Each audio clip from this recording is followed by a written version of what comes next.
What's up, everybody? It is Mary Beth Eversole, the allergy actress, and it is the holiday season, which means it is cookie time. I'm so excited to present the recipe that I have today. It is a recipe that's been passed down from my grandmother on my mom's side to my mom and then to me. And I, of course, have modified it for my allergies, and I'm so excited about it. We are making ginger molasses cookies today, and I've kind of modified it to also be a little bit like cutout cookies. So I'm going to show you how we made it. We make it every season, at my mom's house. And then we're going to do cutout gingerbread and ginger women cookies with macadamia nuts. Ooh, let's get to the ingredients.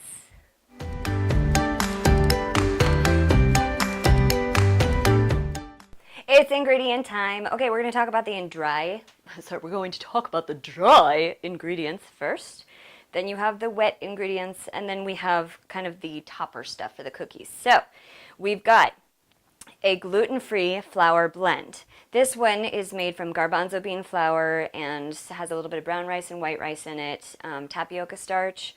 And you don't have, if this flour blend does not work for you, find one that does. Any gluten-free flour blend is going to work for these cookies. So this is 2 1/4 cups of that flour blend.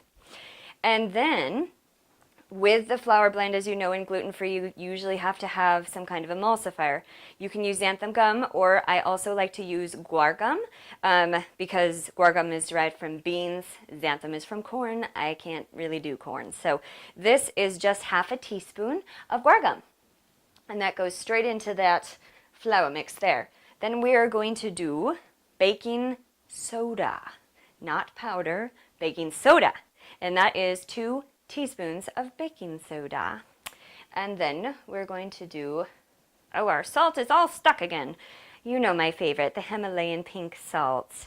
And that is going to be, I think, 1/2 teaspoon. 1/4 teaspoon. I had to look at my cheat sheet. 1/4 teaspoon. And then we have, here's the 1/2 teaspoon. This is one of my favorite smells. Cloves. It smells like holidays when you smell cloves. If you ever get like a clove candle, that's just like one of the best smells. 1/2 teaspoon of that one. Then here's our ginger. This is going to be 1 teaspoon of ginger, and that's ground ginger. All of this is ground, okay? And then another teaspoon of ground cinnamon. And you know cinnamon. Oh, it smells so good. All right. That's going to be our dry ingredients. And then over to our wet ingredients. So we're going to have shortening. Now, I can't do regular vegetable shortening, so I have to get palm oil shortening. And this is the brand that I use, and you can find it anywhere, really. And you're going to do 3/4 cup of basically room temperature shortening. And then here comes the sugar. We're going to do 1 cup of brown sugar, and brown sugar is vegan, so don't have to worry about that. Then we have 1 egg, which is not vegan, so sorry. And that one is just 1 egg. You want it to be close to room temperature. So, and then we're going to have 1/4 cup of blackstrap molasses. Molasses does not smell the best on its own, but boy, does it make things taste good. So anyway, 1/4 cup of that, and that's all the wet ingredients that go in the cookies. Then at the end, before we bake, we're going to put a macadamia nut in between the hands of the gingerbread man and the gingerbread lady, and then you're going to put a drop of maple syrup on that macadamia nut. And then on top of that, you're going to sprinkle cinnamon sugar, which is sugar combined with cinnamon, and you shake it together, and it looks like that. So, and that's really just to your liking, so there's no real measurements there. It's just like how much will fit on the cookie. So, okay, I think that's all the ingredients. Let's get to making this stuff.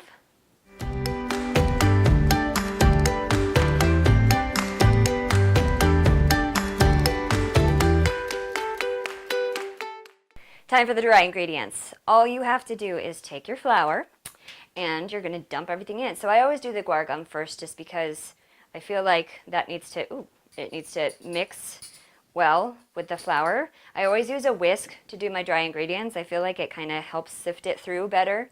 And speaking of a sifter, if you like to use sifter after you've mixed all the ingredients, you can sift it once it kind of makes it a little bit more fine. I don't usually do it for this recipe because these are pretty hearty cookies. But, you know, if this were like a macaron or something, I would say definitely sift the flour, but this is okay. Okay, so then we have our baking soda, okay? And I'm going to go ahead and put the salt in there as well. And we will stir that up, stir, stir. I have such cool memories of making these cookies with my mother and my sister. And of course, my dad would taste test them. But every holiday season, these are some of the ones that we make. And they're pretty easy to make. So it was always like the ones that we pulled out, you know, towards the beginning of the season. And then if we were like, we need more cookies, we'd make these. So now I'm putting in all of the spices. So cloves and the cinnamon and of course the ginger. All right. And these are some of the best smelling cookies. They smell so good. And they taste amazing. They're not a gingerbread. They are ginger molasses. So they're a little bit more, I guess, chewy. At least I like to make them that way. You can cook them longer and they become a little bit more snappy. Ginger snaps. But I prefer the soft chewy because that's how we made them when I was a kid. So, okay, so this is all mixed together. You're going to put this aside and we're going to pull the wet ingredients out, put those in the mixer, and then this goes in the last step for the mixer. All right.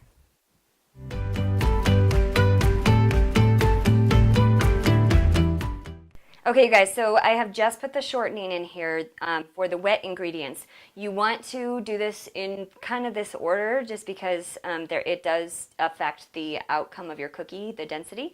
So you always want to start with your fat first. So you're going to go put that in there, cream that, go up really high. And that's about all it takes to cream the shortening.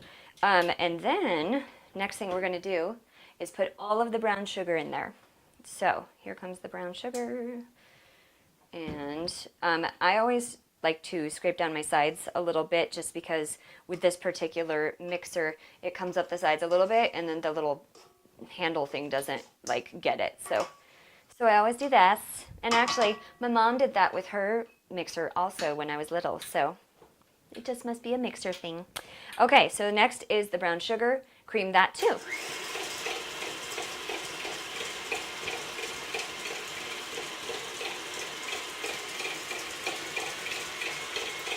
Nice.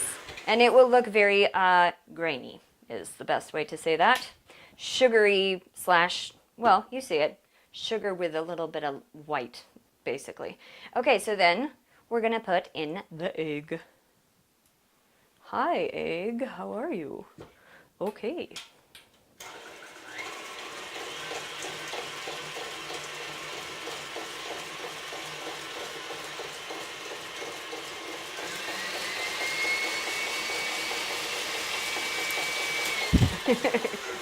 That was at the highest speed. That was 10. So this is the point where it starts to look a lot creamier, which is nice. And then we're now putting in the molasses. Molasses, like slow as molasses. It takes a long time to come out of whatever container it's in. So we're going to help it along with this little thing. So, speaking of Christmas cookies, so I've got this cookie and then I've got like sugar cutout cookies I love to make. And then we also, I don't know if anyone knows this cookie, but I'm sure you do, Spritz with the little cookie press thing, and it's those little ones that are in the shape of like Christmas trees and stuff. Gosh, I love those. Those are my sister's favorite cookie. So, hi sister, hi Christy. Looking forward to seeing you for the holidays, and hopefully we'll get to make some Spritz while we're there. But I'd say, I think this is probably my favorite cookie. The sugar cutout cookies run a close second, but this one I love. I could like eat this. I could eat just these. Okay, so the last thing we're going to do is mix that. It's going to turn it like a dark brown.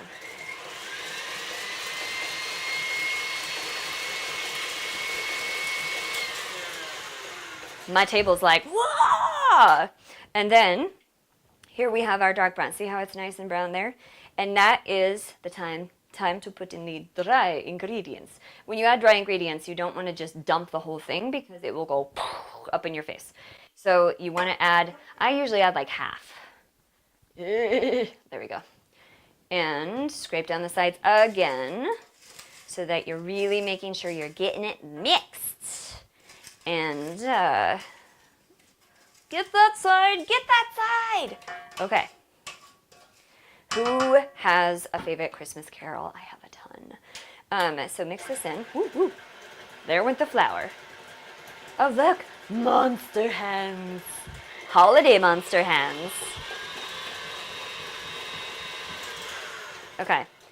I would say, I don't know if I could pick a favorite Christmas song because I love so many of them. I would say Silent Night is always one that I love. The Christmas song, Chestnuts Roasting on an Open Fire. That one has a special place in my heart. As does Have Yourself a Merry Little Christmas. Judy Garland, you are my heart. You're like my spirit animal. Okay.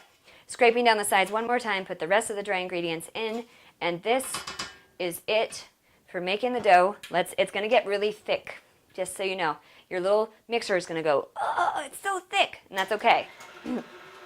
Don't go to the fast speed like instantly because the flour will just fly up in your face. There we go.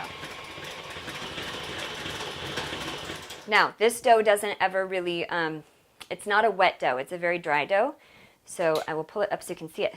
Ta-da, see how it's in pieces? That's how it's supposed to be. And then we're gonna put this, we're gonna cover it with plastic wrap and put it in the fridge for 1 hour. And then we'll come back and we will roll out our gingerbread men and women and then we'll bake them and then we'll eat them. Yes! Mm.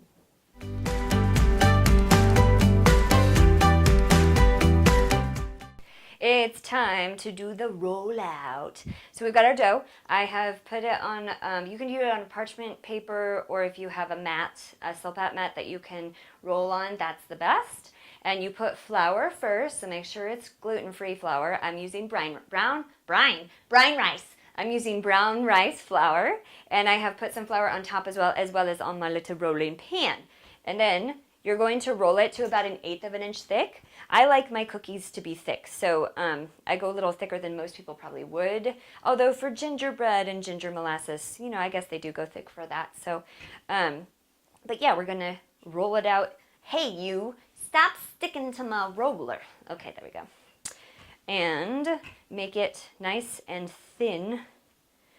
Not really thin. Keep it thick, people. Keep it thick. Okay, and we just need more flour on top, don't we? It's kind of humid here today, so this is why we're having issues. This is why baking is interesting when you're baking in different humidities. I loved baking in Colorado because I never had the problem of like my dough sticking to my rolling pin because it was dry. So, so yeah, there we go. Okay. Rolling it, we're gonna go this way and this way. Okay, I think that's good. I just want to do a few men and women to show you what it's like. We'll do a row of each, or we'll put them side by side. How about that? And then there we go.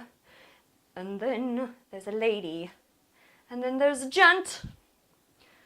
And here's another lady. And you just go until you fill it up. And then I told you I would show you the other way that I make these. So let me tell you how to, whoa, hello. Oh, he fell apart. Oh no. Guess what? He'll go back together when he's on the cookie sheet. So when you get these, you just scrape them away like this.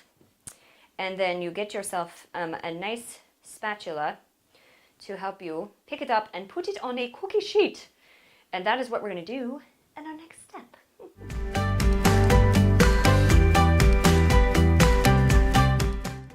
Okay, so the other way that we make these cookies are the traditional way in my family, which is to roll them into little balls. And then you're going to put them on here. And then what you do is you'll get a little tap of water, and then we're going to sprinkle cinnamon sugar over them. Now these do expand, so you want to make sure you give space in between, or else you will have linked together cookies, which they taste just as good. But if you want pretty cookies, you gotta space them out a little bit. So I'm gonna finish rolling these up, and then we're gonna go to the step where I show you how to do the macadamia nuts and the cinnamon sugar.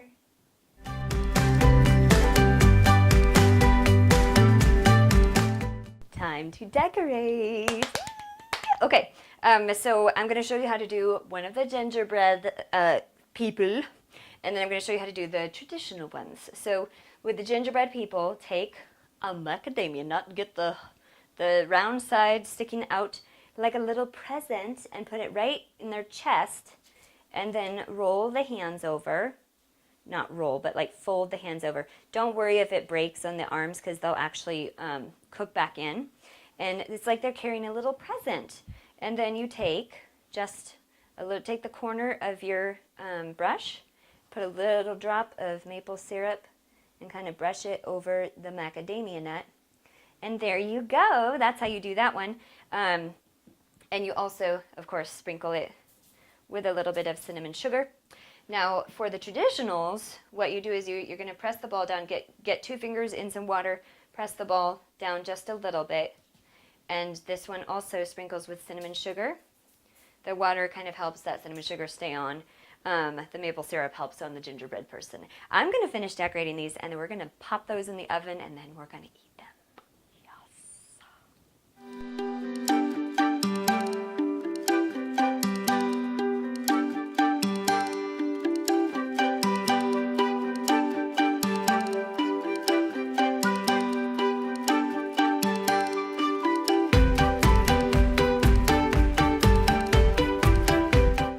Oh, it's time to taste these gingerbread cookies, or ginger molasses cookies as I like to say.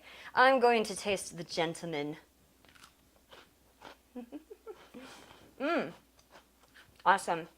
Perfectly baked. Let's get some of that nut in there, the macadamia nut.